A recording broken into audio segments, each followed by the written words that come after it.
Bienvenidos amigos televidentes, soy Carlos Rabascal, esto es Pensamiento Crítico. Por cierto, hoy tenemos la presencia de la ministra de Salud, Verónica Espinosa, a quien le damos la bienvenida. Verónica, el día martes fue el Día del Médico. Quisiera hacer una evaluación de qué forma se ha ido avanzando en términos de la medicina y sobre todo en lo que tiene que ver con salud pública. Verónica Espinosa. De acuerdo, Carlos, muchísimas gracias y buenos días a todos los televidentes. Efectivamente, el 21 de febrero se celebra en el Ecuador el Día del Médico Ecuatoriano a propósito del natalicio de ese patriota, ese gran médico, periodista, científico, pensador político, gestor de la independencia que fue Eugenio de Santa Cruz y Espejo. Y bueno, pues se ha venido celebrando y reconociendo a los médicos ecuatorianos en este día como el Día del Médico Ecuatoriano propiamente. Y en el marco de ese día, bueno, es un momento importante para reflexionar cuál es el rol de los profesionales de la salud y específicamente los médicos en el desarrollo sostenible de un país y en el marco de la salud como un derecho, ¿no? Es imposible pensar de la salud desde esta concepción de derecho sin tener los gestores de la salud que somos los médicos, que son los profesionales de la salud, y creo que más que nunca se ha reivindicado ese rol del médico en el marco de la construcción de un desarrollo social y el desarrollo desde la perspectiva de la salud pública, ¿no? De no solamente el médico como el que enfrenta la enfermedad, enfrenta la muerte, sino como un gestor de salud.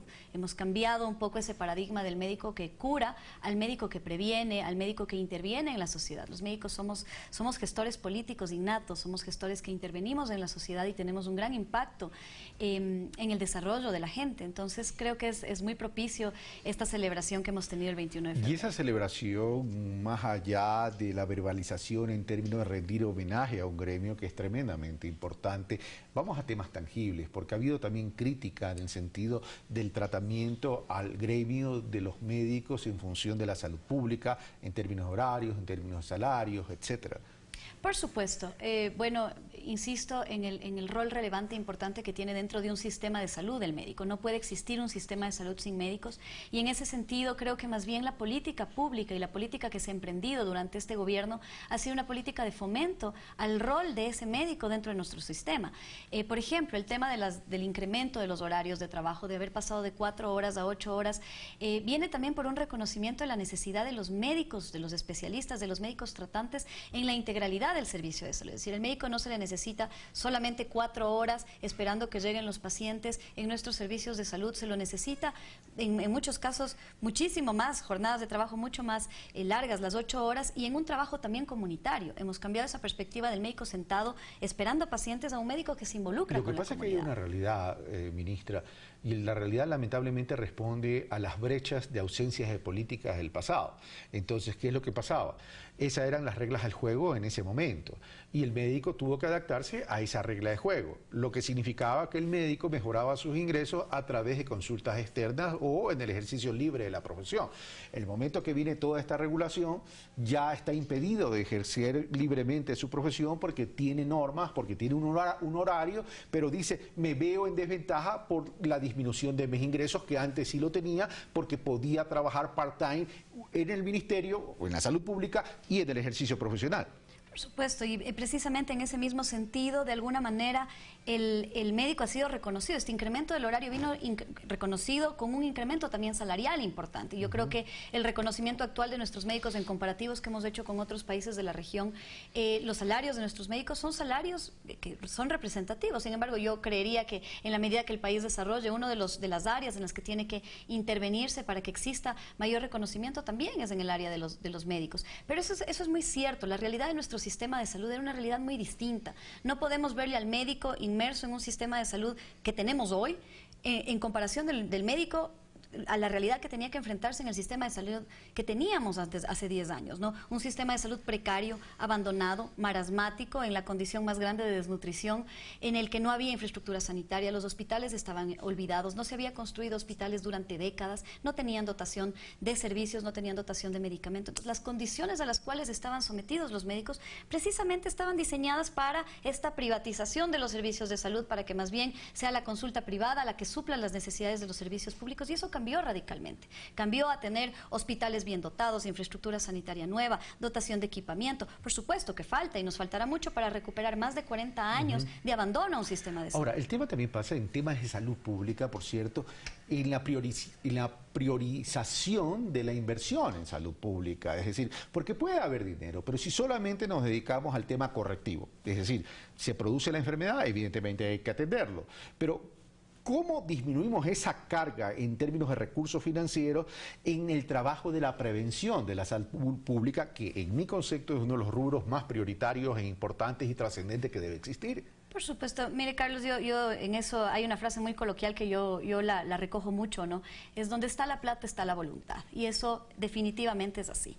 La inversión que existía en salud en nuestro país era una inversión precaria, precisamente porque no había una voluntad política hacia la salud. La salud nunca fue una prioridad para nuestros gobernantes, nunca fue una prioridad para el Estado, porque se veía la salud desde una perspectiva de lo privado y no como un derecho real, no como algo que el Estado debe garantizar a la población. El hecho de que este gobierno haya asignado recursos suficientes para el desarrollo de salud es precisamente porque existe una política detrás, una política pública enfocada a priorizar a la salud, una política pública que reconoce las grandes deficiencias que existieron en este sector y que decide y decididamente toma esta voluntad de asignar recursos suficientes y obviamente recursos importantes. ¿Por qué? Porque había que primero recuperar 40 años de abandono y luego mantener operativos servicios de calidad, que son costosos, porque la salud, para poder garantizar, digamos, equipamiento de punta, tecnología de punta, tiene que tener una inversión sostenida y progresiva. Pero además, nuevamente, es cambiar esta visión, porque no era solo recuperar para poder curar la enfermedad, era cambiar una visión a dotar de servicios básicos, a dotar de educación, a dotar de saneamiento y agua potable, a dotar de mecanismos de desarrollo para las madres, ¿no? Exactamente, una política de desarrollo social. Pero vamos al tema de la prevención. ¿Por qué me refiero al tema de la prevención? Porque se puede ahorrar mucho dinero en ese sentido. A ver, y en ese sentido me voy a otro tema que tiene que ver y está relacionado, que es las especialidades. Y una de esas especialidades es el médico de familia. El problema es que el médico de familia en el Ecuador, como aquí no se quiere profundizar en el debate, se lo ha politizado. Entonces, que regresen los cubanos, se dicen por ahí. Y no se trata de que regresen los cubanos, se trata que hay que llenar esos espacios. El problema es cómo llenamos esos espacios y qué tanto hemos avanzado para que esos médicos de familia vayan teniendo efectos tangibles en términos de resultados para bajar los indicadores de la morbilidad, se habla de la morbilidad, que es las enfermedades de las familias ecuatorianas. Mire, Carlos, el gobierno de la Revolución Ciudadana ha sido el que reconoció, para empezar, al médico de familia como un especialista en este país. Los médicos de familia, los médicos familiares, pese a ser una especialidad médica, no eran reconocidos como especialistas. Eran solamente reconocidas las especialidades hospitalarias bajo esta idea de que el médico, solamente el médico en el hospital curando enfermedades, valía. Entonces, esa atención comunitaria, la atención dentro de las comunidades, de donde están realmente los problemas de salud, el 80% de los problemas de salud se pueden resolver en el primer nivel de atención, con los médicos familiares. Y sin embargo, los médicos familiares no eran reconocidos como especialistas, no tenían salario de especialistas y no existía formación. Ahí nada más comentarle, por ejemplo, la enorme inversión y el esfuerzo que se ha hecho para tener médicos familiares ecuatorianos formados en el Ecuador. Porque claro, es verdad, podemos nosotros importar médicos, pero ¿hasta dónde eso es sostenible? Cuando tenemos médicos en nuestro país que tienen plena capacidad. Va sustituyendo. Exactamente. Hoy, justo hace una semana, estuve celebrando la incorporación de nuestros primeros 453 médicos de familia formados en el Ecuador a través de una malla única. ¿Y cuánto se requiere? Bueno, tenemos una brecha de más de 5.000, ¿no? Bueno, entendiendo que tenemos... Va a ser un proceso largo. Un proceso largo. Pero 453, primero, es el mayor número de becas que se han entregado para una misma especialidad en la historia de nuestro país, completamente becados a través de un proyecto de formación de talento humano. También damos becas para otras especialidades que también son necesarias. Pero es importante fortalecer esta base, donde está el 80% de los problemas de salud. Además de esta base de médicos que a través de su conocimiento y su capacidad van a incidir en mucho más que en curar enfermos. Ahora, pero hay una brecha de especialidades que no solamente está en los médicos de familia, sino en las otras especialidades. ¿Cómo vamos en ese sentido? Bueno, en ese mismo sentido, nosotros hemos trabajado muy de la mano con las universidades para fomentar el desarrollo de programas de especialidades médicas. Se han aperturado ya muchísimas oferta, digamos, de especialización, de las cuales el Ministerio está becando a muchos de estas especialistas. ¿Y por qué? ¿Por qué es la beca?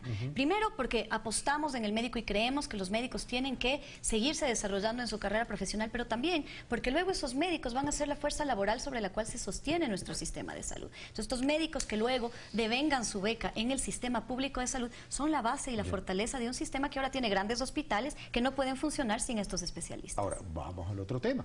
Y el otro tema tiene que pasar es por la confianza y credibilidad y tranquilidad en esa relación política pública y gremio, en este caso los médicos.